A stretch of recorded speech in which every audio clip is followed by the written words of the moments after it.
Hello, everyone, and welcome back for another episode of the Outdoor Adventure Series podcast. This is your host, Howard Fox. The Outdoor Adventure Series celebrates individuals and families, businesses, and organizations that seek out and promote the exploration, stewardship, conservation, access, and enjoyment of the great outdoors. Our guest today is Steve Ramirez. Steve is an outdoor enthusiast, an author, naturalist, and educator. He has always seen his life as a quest that is driven by a search for meaning and a desire to make a positive contribution to humanity and the natural world. Steve is also the author of a number of books, his first being Casting Forward, Fishing Tales from the Texas Hill Country, that was published back in 2020. His most recent book, published actually 2 months ago, technically, back in May, is the wonderful book, Casting Onward, Fishing Adventures in Search of America's Native Gamefish. And I have reason to believe he's now working on his third book, and we'll let him share a little bit more about that. But without further ado, Steve, it's a pleasure to finally get connected with you here on the podcast. Thanks for joining us today. The pleasure really is mine. You and I had to work hard to get our schedules together, and I really appreciate how we brought it all together. Thank you. I feel like this was like trying to go on a first date with somebody. It's like, where should we go? Where should we meet? Again, I appreciate it. And for our listeners, I know Steve, as I know many of my guests of late, from the Outdoor Writers Association of America. Now, Steve and I have not met in person. We've met virtually. But this wonderful aspect of this organization, I get to meet guys just like Steve. And I'm excited today again to have you on the podcast, Outdoor Adventure. So much going on in this world, Steve, with the Supreme Court. I don't know what your politics are. You don't know what mine are, and we'll kind of leave it at that. But there was a huge environmental-based decision made this week that it's like, oh my God. And here you are, you've got these wonderful books, and we're going to talk about that. But, when I hear somebody say I'm a naturalist, an educator, conservationist, I think that's great. That's what we need. And so for our listeners, before we kind of really dive into the meat of this episode, share a little bit about your background with our listeners. So who is Steve Ramirez? Well, I will. The first thing I want to do is touch on what you just said about the Supreme Court, and because it can be so disheartening when people like us care so much about the outdoors and about having a positive environment. And I used to be a college professor as well, and I taught public policy, among other things. And at one point, one of my students said, "It seems so hopeless. Why do we bother?" And I said, "Are you going to live forever?" And she said, "No." And I said, "Do you go to the doctor?" And she said, "Yes." And I said, "Well, why?" And she said, "To make life better than it would be otherwise, to do my part." And I said, "Well, there you go. That's what we're doing with everything." So in a nutshell, me giving you that feedback talks about who I am, which is service has always been important to me. And feeling like I think for me anyway, the only way we have meaning in our life is when we create it.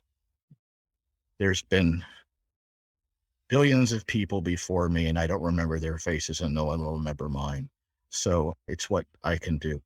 So that's who I am. I'm a father, I'm a husband, I'm a friend.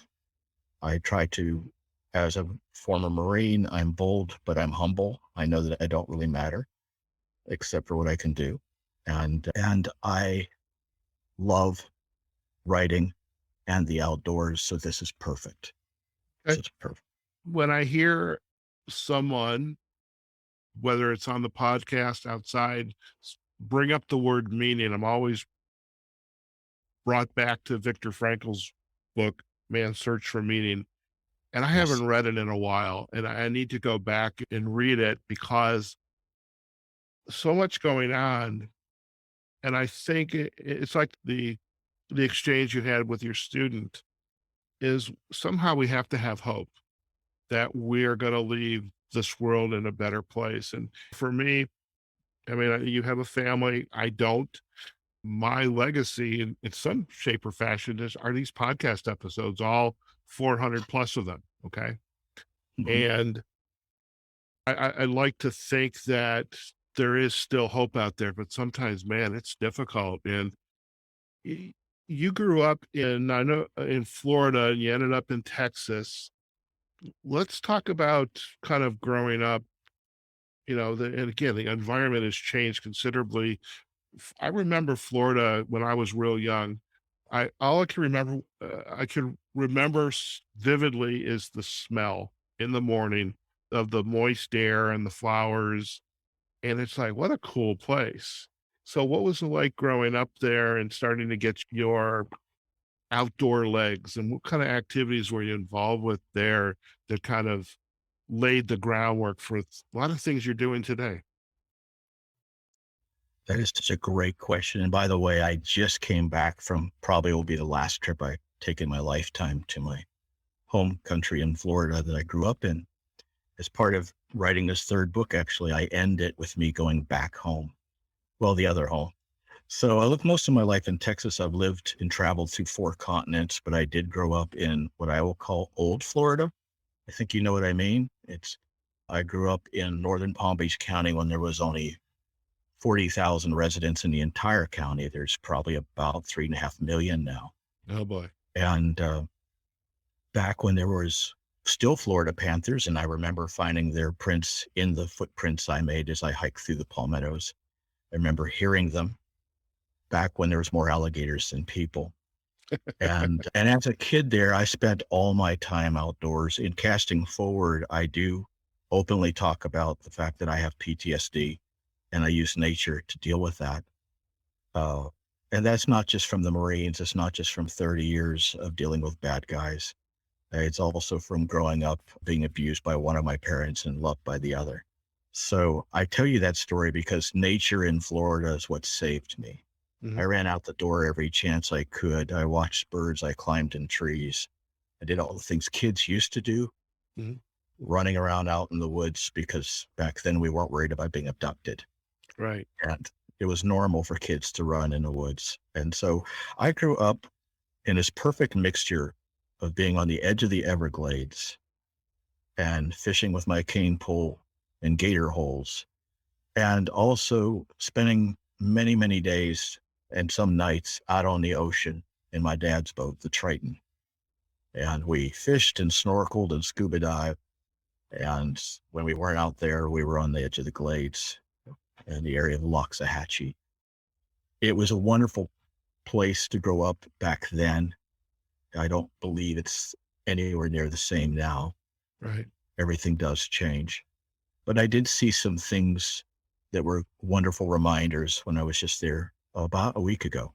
Okay. Uh, Kind of good that it took us this long to get this together because I have more to tell you now. So, Yeah. Yeah. so uh, I remember being a kid in Florida walking amongst the slash pines and the palmettos and thinking, this is paradise. I never want to leave. And sadly, I'd have to say now I don't really have a desire to go back. And it's because the world I knew is largely gone. Yeah. The Indian River is choking from lack of water quality. The seagrass is dying.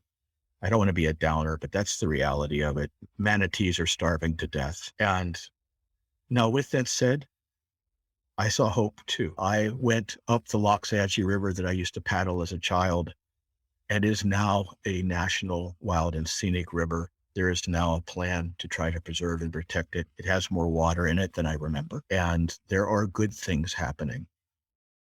There's other things as well. The Right. saltwater is intruding further into the river. Right. Areas that used to be pine trees are now mangroves. Mm. So I don't know if I answered your question very well, but Y- I you grew up in know, wild Florida. uh, And I know that smell, by the way, that you're yeah. talking about. And like I right after a rain. Yeah, it's just it's almost as though I'm ported back to when I was 6 years old because that's when I went down there for my uncle's wedding, and I think he was on the Gulf side. But I just remember that. It's like one of those it's just like firmly in my DNA and up in the gray matter that I can remember that. And I think I grew up in a city or a little suburb north of Detroit. I remember our backyard originally. when the house we grew up in was a field that soon became other homes and suburbs, etc. Getting out to walking out the door and exploring is, I think, it's a mark of growing up in our era that we grew up in, is that you walked out, assuming it was summer like we are in right now, you walked out in the morning, parents said, get out of the house, go play with your friends or whatever, come Right. back at when it's dusk. Okay. And that was Right. the day. It's like, and it's just like, those memories are just with us. So I appreciate you gifting us with that story. And when you say I'm not, or perhaps not going to go back, at least not right now, you never know, but it's got to be hard. I imagine in some ways there's a little, I would imagine there might be a tear in like, because you were able to relive some of these memories, some of these signs, and now you've created some more background material for the book, and Yeah, I've learned never say never, but yeah, the world changes and we change, yeah, and I try to accept what comes. But my reason for traveling back there in this third book is to tell some of the story of Florida. right, And I was fishing with a new friend, like we are, Terry Gibson, and he's very involved in environmental issues over there. And we grew up in the same time in the same place and never knew each other till now. Me at 61 and him in his, what is he, late 40s, like he's in his 50s or 40s. I don't know. He's okay, younger than I am. And we both talked about the Florida we knew and the one that's still there. right, And you mentioned about hope. I never, as a young Marine, thought that I would see what I thought of as my country struggling like we are now. right, I never thought I'd see the earth and the ecology struggle as it is now, but it is. With that said, you mentioned Viktor Frankl. It's one of two books I tell people should read together. Viktor Frankl's Man's Search for Meaning. The other one is Elie Wiesel's Night. mhm, Those two together are perfect. They're tragic, traumatic, and beautiful all together. Because, and then I think of Camus and what he wrote, which is where there is seemingly no hope, it is incumbent on us to create it. right. I love that. And so that's where I'm at, Howard, is I will not surrender hope. And I know that my little books don't change the world, but it may reach out to some people and they'll say, I feel that too. I'm not alone in the world here. Mhm. Or it may reach out to some people and they'll think, maybe the way I've been discounting this isn't the right way to go. Sure. We don't know the impact of your podcast. You don't know the people it touches. Very much so, very much so. And not to make light of it, as you were sharing about Florida and the meeting people who are now caring about or have a renewed sense of hope and caring for the environment, what's going on in the river, the refuge, the wildlife refuge. There's activities, for example, going down in the Florida Keys. I'm doing a series with the National Marine Sanctuaries. Until this year, I never knew there were national marine sanctuaries. I knew there were national parks, but I never knew there were sanctuaries. And just being able to talk to people who are down there working to save our resources, it's wonderful. And in your work, your books are, like you say, if it gives someone an insight or their own aha moment of like, wow, this is important. I want to see this. I want to do it before it's too late. I love that.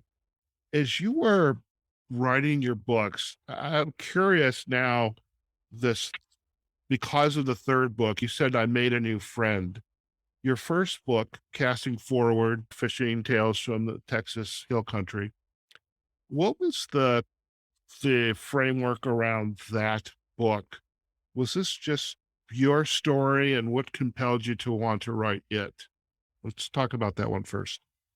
Sure. Great questions. Casting Forward, I wrote once. I had spent 35 years working some in the military, the rest of it as a civilian in Homeland Security, criminal justice, and education as a college professor. And I have to tell you, I was I left it disillusioned. As you can't, hopefully your listeners can pick up, to me, life is a mission. And I think it is to you too. We try to do what we can. And I discovered that, and I wrote this recently for a fly fishing magazine that I write a column for, that a lot of the things I thought I could build that would last forever were sandcastles with low tide. The real difference I made was through communicating, was through helping to create a new story for the way we treat each other in the earth. So casting forward was when I kind of walked away from 35 years of what I thought was going to be my life. And at one point I decided I'd had enough of it, that I'd done what I could.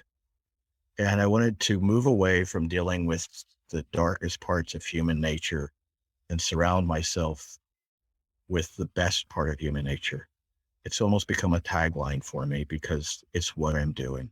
Mm-hmm. And it's worked. I meet people like you. I meet people like Bob White, who does the illustrations and has become one of my dearest friends.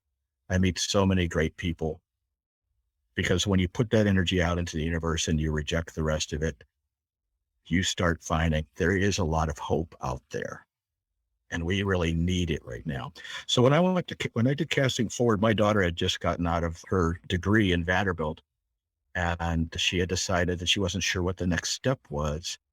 And I had just come from having an entire division that I had been running for the state of Texas, unfunded, defunded. In other words, the money was just moved away and everybody lost their job. No. And she said to me, "Dad, what's our plan?" Because we both weren't sure what was next. And I said, in adversity is opportunity. So our plan is we have no plan. We're going fishing.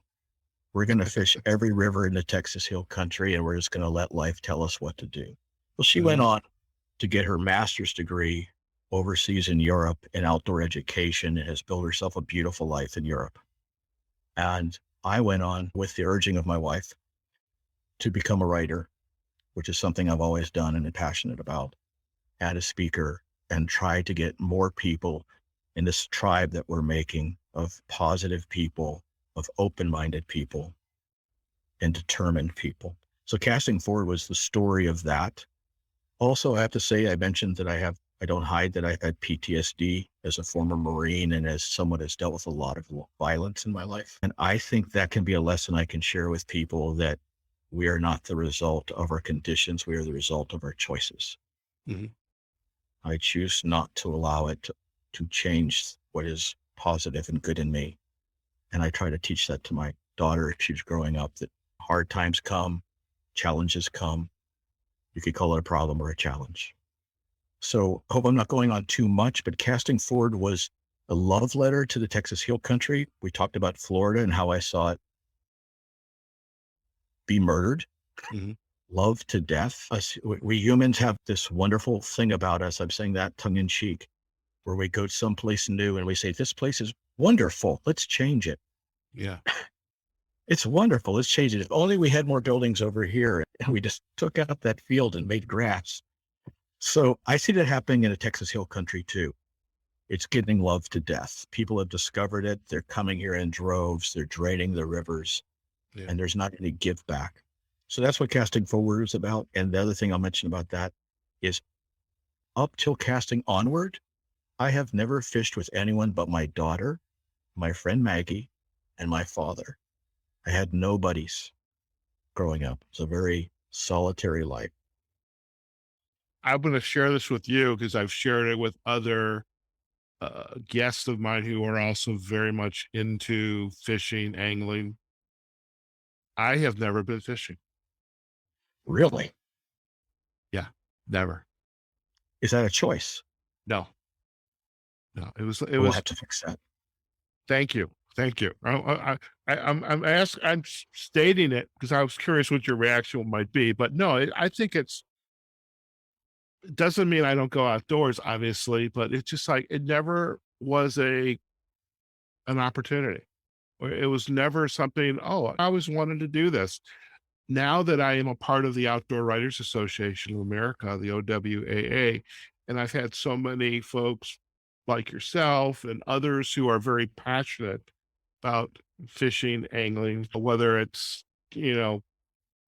the trout or bass or out in the saltwater, it's like, I have got to take care of this.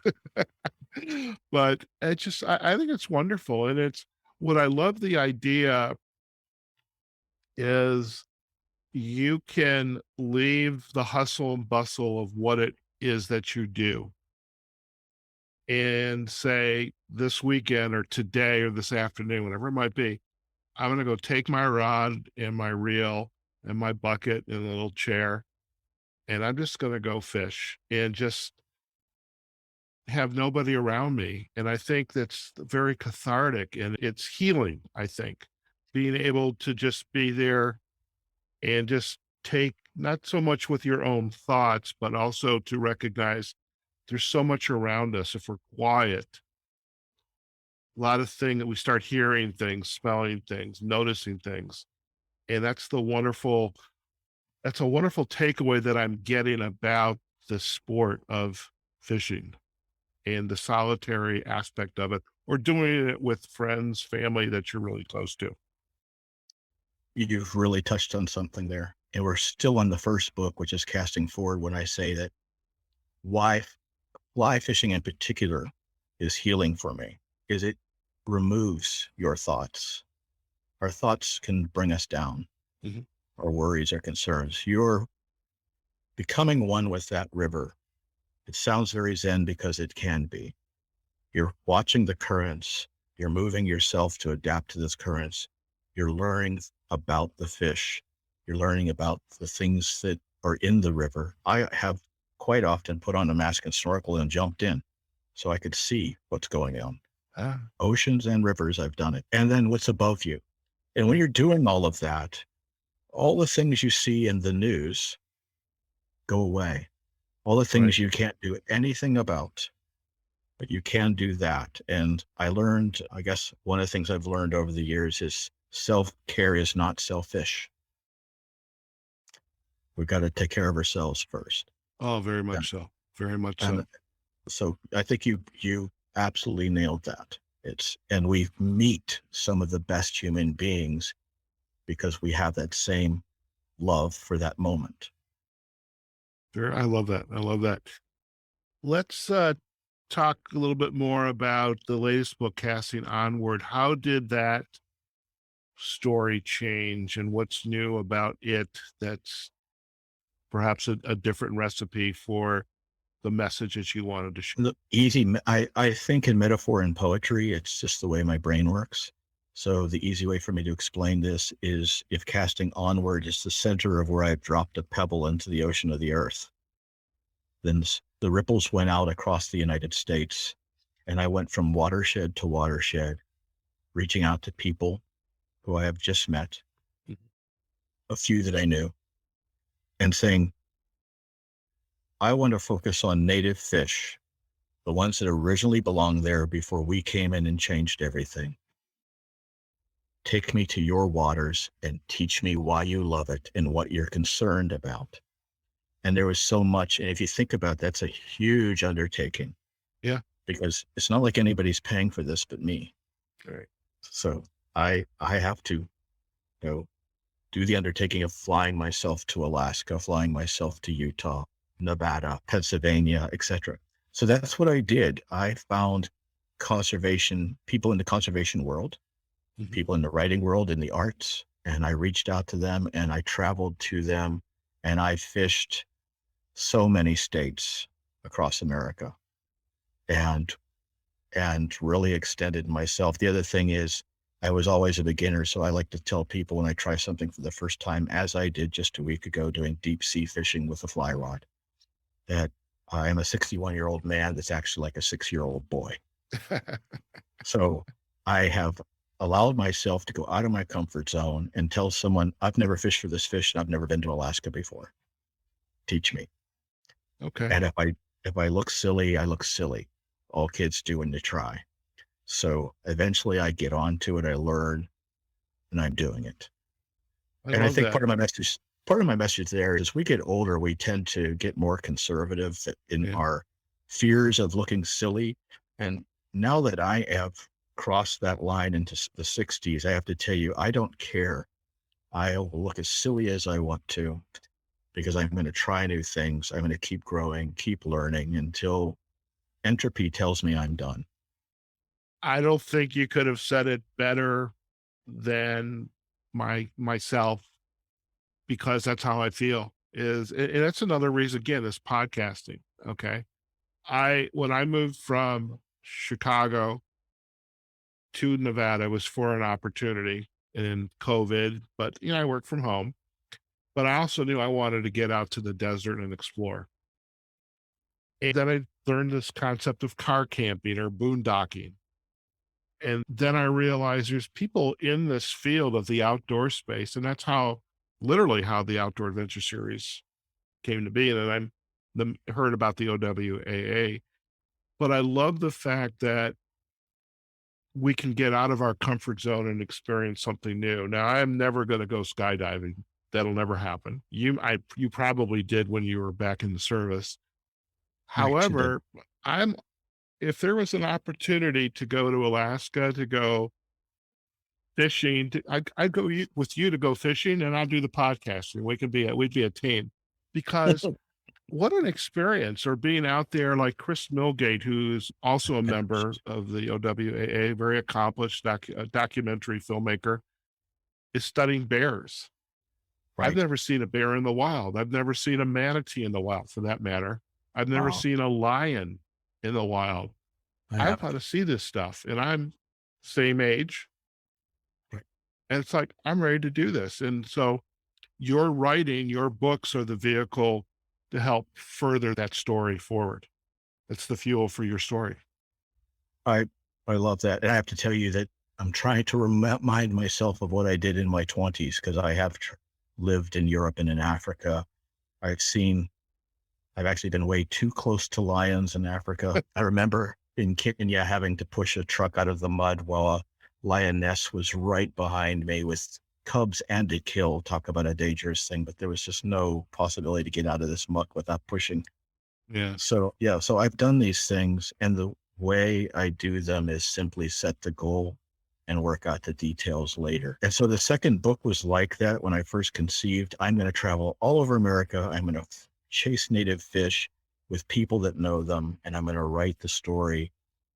The secondary part of that story is how, when we look into the media now and see so much gloom and doom and so many people that aren't telling the truth, and we can tell, hopefully we can tell, and so many people that are being cruel to each other, how do we find the other side of that? And Yeah. I Yeah. have the same way I told my daughter when she was young. I said, this is how you meet the right people in life. You work hard for something you love and you're passionate for. And when you get there, you're going to find other people that work just as hard for the same thing. I love that. Yeah. And that's I what's love happened to her life partner. Nick is like my son I never had, love him to death. And you could never want your daughter to find a better man. Yeah. And that happened because they both got the same master's degree in outdoor education, which they both had to work really hard for.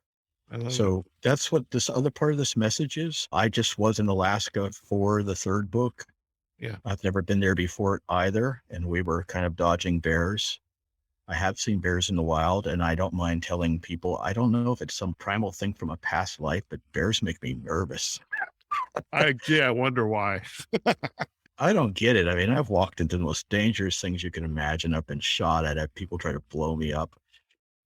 None of that bugged me, but those beady eyes in the forest. Well, just, but I still we're at do it. the very bottom of the food chain when it comes to a bear and a lion. Okay. Shark. We Yeah. are at the bottom of the food chain. I must have ended up as bear droppings in a past life. But Yeah. the bottom line is I still do it. You do it, but you don't do it alone. You prepare, you have friends, and you have each other's back. And as you were beginning to work on your new book, Casting Seaward, is it the same model that you used with Casting Outward, which was here's a place I want to go, I've heard about, and I want to find someone there? Or do you just show up and then find someone? How do you begin to arrange those series of adventures that are going to turn into your stories? It is a very similar model. Here's what happens is they build on each other. Mhm. So I choose a place, and since I'm also considering myself very much an ecological writer, a Mhm. nature writer, I am in no way an expert angler. Mhm. I'm mediocre on my best day, and I have so much to learn. But I'm a writer and naturalist who loves to fish. So that's the way to put it. So what happens is, as you get to know more people of this group, more people point you towards more people. So in the second book, a man who became a dear, dear friend, I don't just say that casually, Brett Prettyman, who was with Travel Unlimited at the time, we spent quite a few days chasing cutthroats for the second book across Utah. Ah, And then he introduced me to Mark Hieronymus, who's a biologist for Trout Unlimited up in Alaska. And I contacted Mark, and next thing I know, I'm flying to Alaska and I'm chasing salmon. I'll give people a teaser of what's in the second book because it is based on the ocean, estuaries, and fish that use both. So salmon live in the ocean part of the time and they need fresh water. So the right. connector is everything's connected. So what we did for that book, that chapter is Mark and I started chasing salmon in the ocean in saltwater. Right. And we followed them up the river as they're spawning Ah, into the Tongass wilderness. And then at the very end, we hiked further into the wilderness until the river became tiny tributaries 3 feet wide and a foot deep.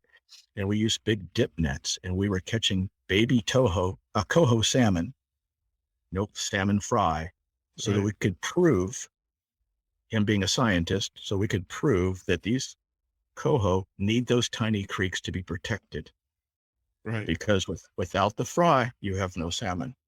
Right. So that's part of that adventure. And it all happened where one person I met teach it and introduces me to another person. I love it. I And love it. And I want to, if you wouldn't mind, clarify one thing. You said without the fry.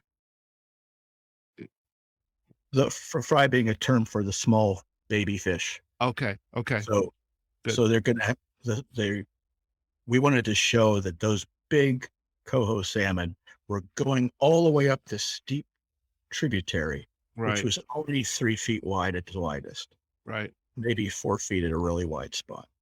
At Mhm. some places 2 feet wide. They were pushing over the rocks all the way Right. up into this. And I have to tell you, it was very hard climbing for me. So I don't know how they do it. It's amazing to see that. Yeah. But we wanted to make sure what Mark is doing up there, among many other things, is proving to the U.S. Forest Service and to others, these tributaries way up here have to be protected Right. because that's the starting point for the salmon that you're getting out at sea. Right. Yeah. I love that. And I love the fact that you are bringing home this naturalist conservation element to and education element to it. Because if we don't share that, all of it loud and often, then people come in and say, oh, like you said before, oh, that's a nice piece of land. I want to build a house on it or dam it up or whatever they're going to do with it. And then it's potentially lost forever. So Right. It's self-awareness yeah, yeah, helps us all. yeah. So let's talk about your current book. What's going on with well, I'll let you share the name of the book. Casting onward. So you've got Casting Onward, which was just in May, but And that are is my you, actual current book. It's that's your only been out current a book? couple months. Okay. Casting Seaward is the one that I have to complete this Okay. month. You have to I say complete it. that I say that with intensity, as you can tell in my voice. Right. So I'm still writing. So what I had to do was finish the traveling with a mixture of COVID Right. and me being, I tell you, I'm ultra careful about COVID. I Yeah. have not contracted it yet. I am double vaccinated and boosted. Mm-hmm. And, Same here. and you know what? When people say, oh, that's you're worried about, you know what? As a U.S. Marine in counterterrorism, I often wore a ballistic vest. Yeah. It wasn't because I was a wimp. It was because I was smart. Yeah. So, I hear so- you. I hear you. and my point is that plus some weather issues Okay. has slowed down the travel Okay. because when you're going in the outdoors, you have to pay attention when hurricanes are striking. You have to pay attention when there's wildfires and things like that. And remember back to Gotcha. Alaska, we chose the 2 weeks when, as Mark said, the bears are least grumpy. Okay. We did choose 2 weeks where the weather would be best and the bears less grumpy. Okay. That's the So, perfect window. so, so now with this book, I've made all the travels. Florida was the last one. Okay. And now I have to finish recounting the last few chapters, which is much more complicated than people might think. Sure. I'm curious, with all of the books, as your approach to writing and how you put the ideas, get from the head onto the paper, how has that evolved for you? These 3 books, how has that evolved for you? Well, if you're asking about writing style, I will say the first thing is I write with unprepared preparation. So here's what I mean. Okay. I've already researched a lot about a place that I'm visiting for the first time. Mhm. I've researched the culture. That's the other thing I put into it because I want people to go on an adventure with me. I want Mhm. them to taste the barbecue. I want them to laugh at the jokes. I want them to hear the blues music. I want them to feel the pull of the river or the waves. But with that, they're accidentally going to learn a whole lot while they're on this adventure with me. So I have researched it before I even go. Then I take the trip and I take detailed notes as I go. And I do it the old fashioned way, a little waterproof notebook out in the Okay. middle of the wilderness. But when I sit down to write, it's organic and a bit spiritual. I have gone back many times to read something I wrote for an essay or for a book and almost felt, who wrote that? And I used to write music, play guitar and write music. And often I'd write a song and think, well, where did that come from? So sometimes I feel like it's a conduit thing. I'm just writing as fast as I can. I don't edit myself and I just let it flow. Once it's flowed, then the real work starts because now Mhm. you're editing. Okay. And I think it was Hemingway that said books are edited, not written. I Sure. could be wrong about that. So Mm. once I've let it flow, I edit. But while I'm writing this organically, the story, I also have my notes next to me. Mhm. So if I want to tell the story of sand crabs, I've got that right there, Okay. or the story of sand. Mhm. Actually, in this last book that's going to be submitted within the next couple of weeks, I spent a whole bit of time explaining sand. Okay. I'm fishing from a beach. Okay. That had to have been Sand, fun, by the way. I think that'd be sand is cool. fascinating. It's one of my favorite things. I love surf Yeah. fishing. I was in Australia visiting friends of mine who lived there a couple years, and then they were good, very good friends in Chicago. I'm a very opportunistic friend, by the way, and traveler. I go to where my friends live, but I remember we were at I'd gotten there, and then we went. It was a holiday, so we went to this little resort right on the ocean. And I'm a morning guy. I want coffee in my hand and I want Right. a sunrise. And there was a guy out there surf fishing, which I thought was pretty cool. And somewhere I have that picture, but I love that idea. So I'm curious. This is kind of a interesting a question maybe you would not expect, but you're writing the books. I mean, you've been writing all your life and you're accomplished. Now you're writing the 3rd major book. Who reads your first pass of the book when you say, okay, I think I'm done? Who reads that first, Oh, the first draft? these books could not be what they are without my wife. Okay. We just had our 37th anniversary. We've been together 40 years. She knows my style and nuance. She knows what I'm trying to do. She knows the way I write is a bit poetic and that I'm using words very carefully. The reader may not get that, but there's reason the words have a rhythm to them. Mhm. It's the way I construct sentences.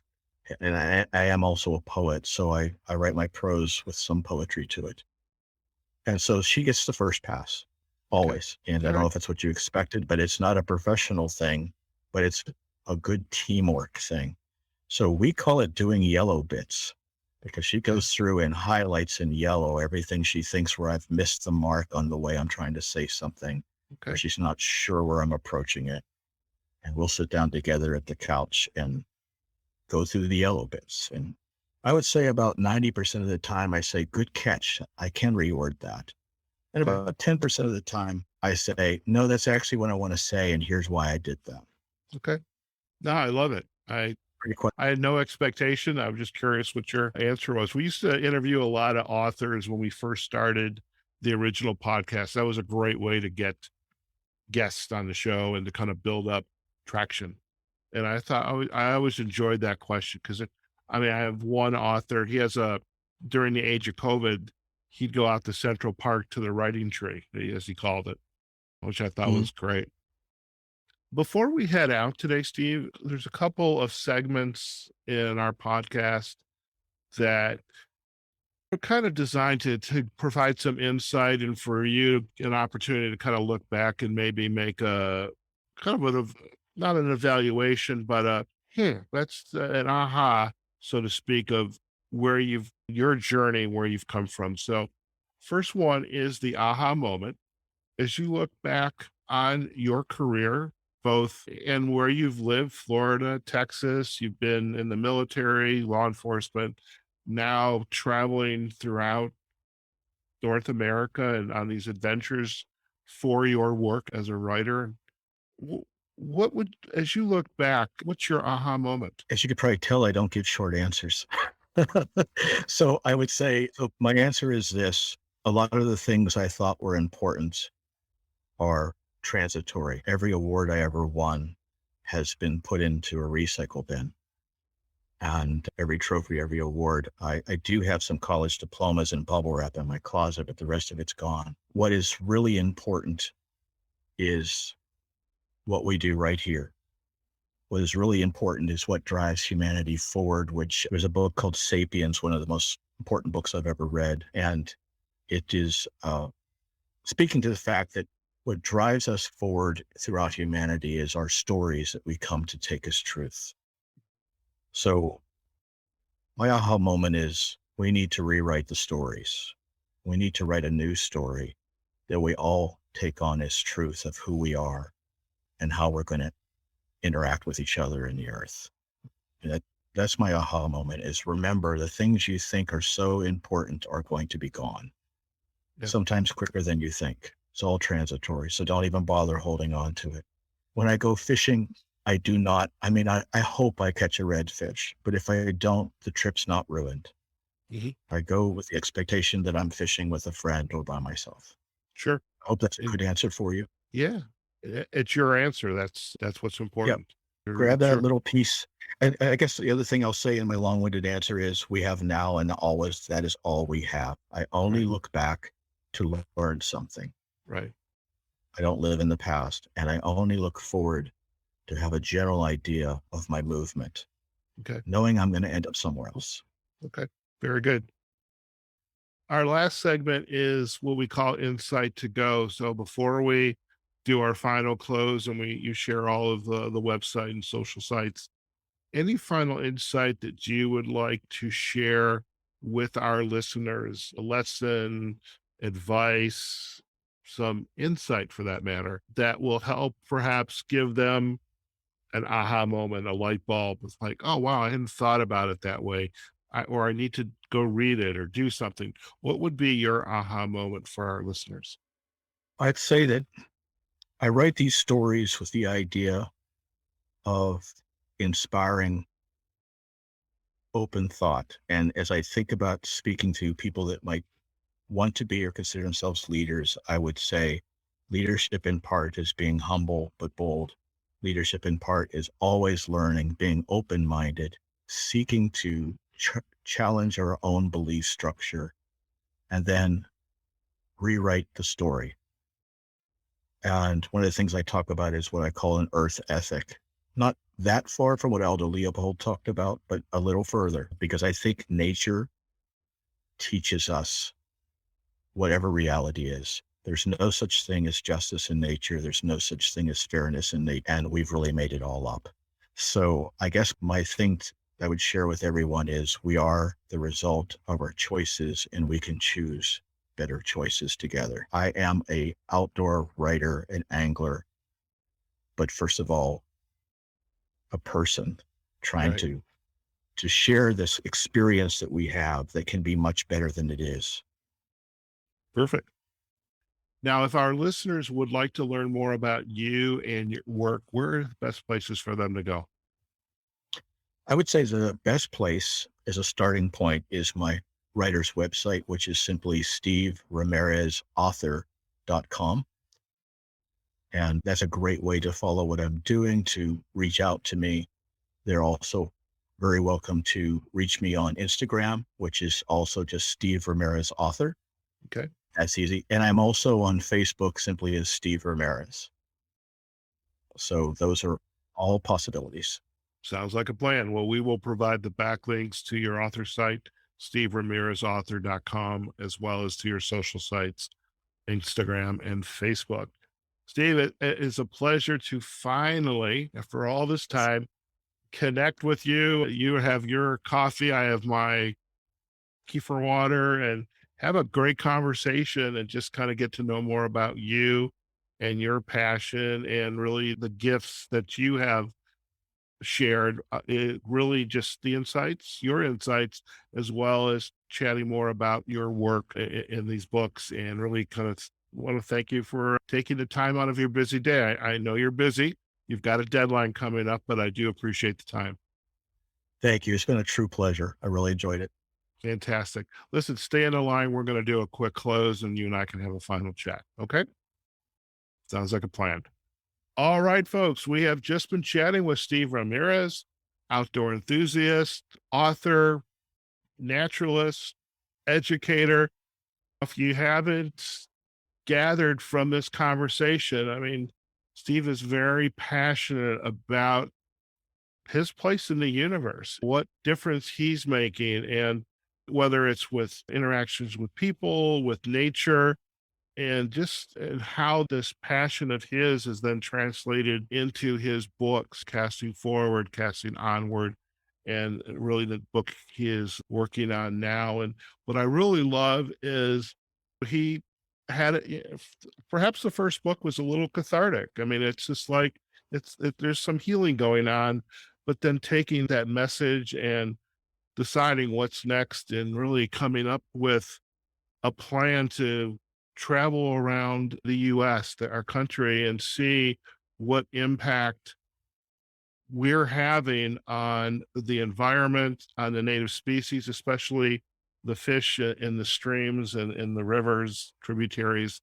and sharing with the reader what is happening. And also the fact that he is meeting new people along the way to help him create that story. And I love that. And just some of the adventures that he has been on is really wonderful. I'm thinking, these are the kind of adventures I need to go on. So I'm going to have to talk to Steve some more about that. But we hope you enjoyed today's episode as much as I know I did. Do go out to his website, SteveRamirezAuthor.com, and we'll provide the backlink for you. And we'll provide backlinks to his Instagram and Facebook pages. We'll also provide backlinks to his 2 books, and you get to hold your breath and wait, put a note in your calendar for when the next book comes out, because it's going to be a doozy as well. Now, we hope you enjoyed this episode. You can find it on the outdooradventureseries.com. We are also on LinkedIn and Facebook on our Outdoor Adventure Series pages. The video of this episode will be up on our YouTube page. When you get to YouTube, please like it and share it and click that big red subscribe button, because that's where all of our video-based podcast episodes are going to be stored. We would appreciate that. And of course, we are on all of the major podcast directories. All you need to do is search for Outdoor Adventure Series. Okay, folks, wherever you are, whatever you're doing, go out there, have a phenomenal day. And we will see you on a future episode of the Outdoor Adventure Series podcast. Take care now.